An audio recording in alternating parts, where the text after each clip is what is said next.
Ya, oke, kita mulai ya. Bismillahirrahmanirrahim. Assalamualaikum warahmatullahi wabarakatuh. Alhamdulillah hari ini kita masih bisa bertemu walaupun masih dengan jarak yang berbeda ya. Oke. Nah, di kesempatan hari ini kita masih belajar di kelas 11 untuk pembelajaran biologi. Nah, adapun untuk materi yang akan dibahas hari ini, kita masuk ke masih ngomongin sistem peredaran darah.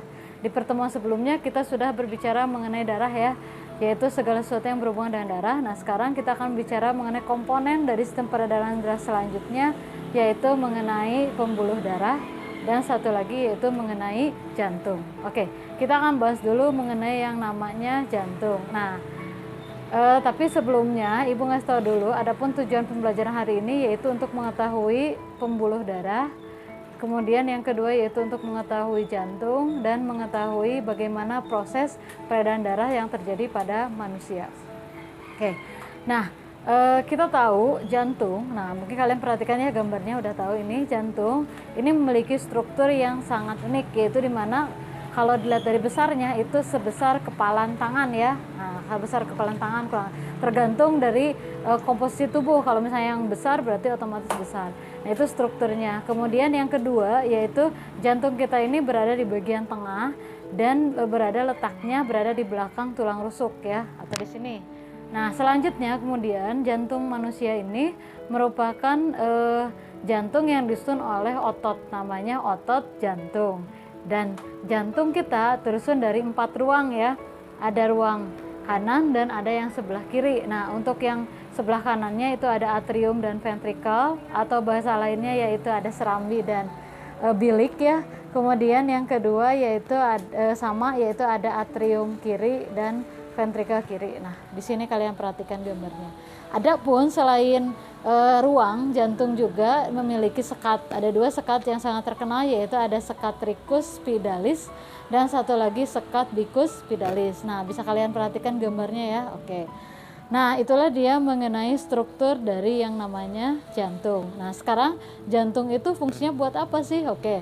Nah, jantung memiliki fungsi utama yaitu untuk memompa darah. Jadi jantung ini merupakan bagian utama, karena kalau misalnya darah kita tidak dipompa oleh tidak dipompa oleh jantung, maka otomatis darah kita tidak akan bisa mengalir, dan otomatis ketika tidak mengalir berarti asupan nutrisi oksigen ke seluruh tubuh tidak akan terjadi, sehingga efeknya apa? Maka otomatis akan mengakibatkan manusia akan mati ya. Oke, kita next. Ibu ingatkan untuk soal kali ini berbeda dari biasanya, jadi inilah soal nomor 1.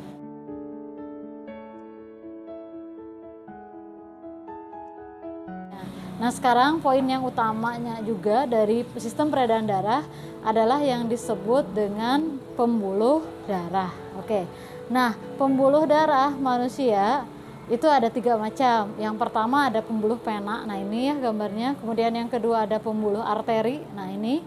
Dan yang terakhir yaitu ada pembuluh kapiler. Nah, adapun pembuluh darah ini memiliki struktur dan fungsi yang berbeda. Yang pertama yaitu untuk pembuluh nadi, bisa kalian perhatikan gambarnya.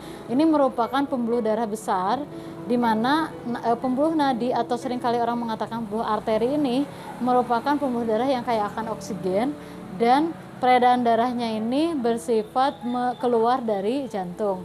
Dan perlu kalian ketahui mengenai pembuluh darah nadi ini, darahnya ini memancar atau mengalir ya, karena besar ya, saking besarnya. Di mana letaknya? Letaknya ada di dalam tubuh. Nah, itulah dia mengenai pembuluh nadi. Selanjutnya yang kedua tidak kalah penting yaitu pembuluh balik atau pembuluh vena. Nah, ini gambarnya. Nah, pembuluh vena atau pembuluh balik ini dia berukuran kecil atau tipis ya, dan tidak elastis. Dan biasanya pembuluh vena ini detak jantungnya nggak kerasa, beda dengan pembuluh nadi tadi ya, jantungnya kerasa karena strukturnya yang besar. Selanjutnya kemudian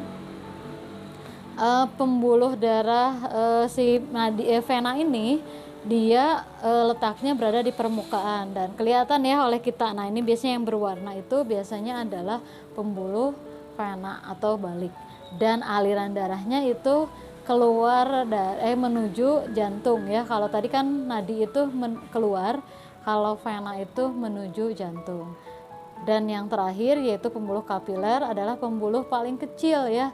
Saking kecilnya pembuluh darah eritrosit aja itu berdesak-desakan di pembuluh darah kapiler. Dan perlu kalian ketahui ketika kalian tertusuk oleh jarum itu biasanya yang pecah itu adalah pembuluh kapiler. Dan kapiler ini berukuran tipis dan dia biasanya penghubung antara nadi dan vena seperti itu. Nah, itulah dia mengenai pembuluh darah. Kemudian dan inilah soal nomor 2-nya.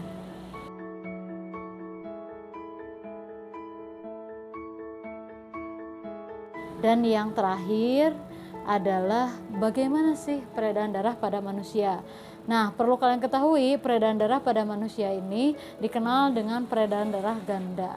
Artinya darah mengalir ke jantung sebanyak 2 kali ya. Dan peredaran darah manusia itu ada 2 macam, ada peredaran darah besar dan kecil. Nah, untuk peredaran darah ganda pada manusia itu dimulai dari, nah bisa kalian perhatikan gambarnya atau nanti Ibu akan ini kan. Selanjutnya, mari kita cari tahu bagaimana jantung bekerja. Vena akan membawa darah yang miskin oksigen menuju jantung. Pembuluh darah yang membawa darah yang miskin oksigen disebut dengan vena cava. Darah yang miskin oksigen dari seluruh bagian tubuh memasuki ruang bagian kanan atas dari jantung yang disebut atrium kanan. Atrium kanan akan berkontraksi dan memungkinkan darah untuk mengalir menuju ventrikel kanan melalui katup satu arah.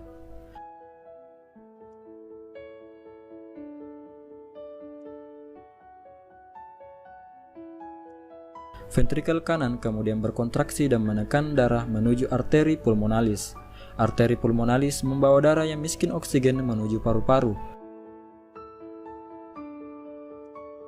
Paru-paru kemudian melakukan pertukaran gas terhadap darah sehingga darah kembali menjadi kaya akan oksigen. Darah tersebut selanjutnya akan dialirkan kembali ke jantung melalui vena pulmonalis dan kembali mengulang siklus sirkulasi tersebut.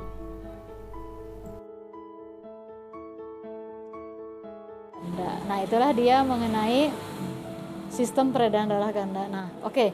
Nah, jadi seperti itulah proses sistem peredaran darah pada manusia. Oke. Dan terakhir yaitu inilah soal nomor 3.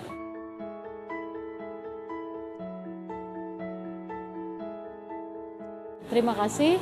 Pembahasan hari ini cukup dulu sekian. Mudah-mudahan ada manfaatnya. Selalu semangat. Tetap jaga kesehatannya. Wassalamualaikum warahmatullahi wabarakatuh.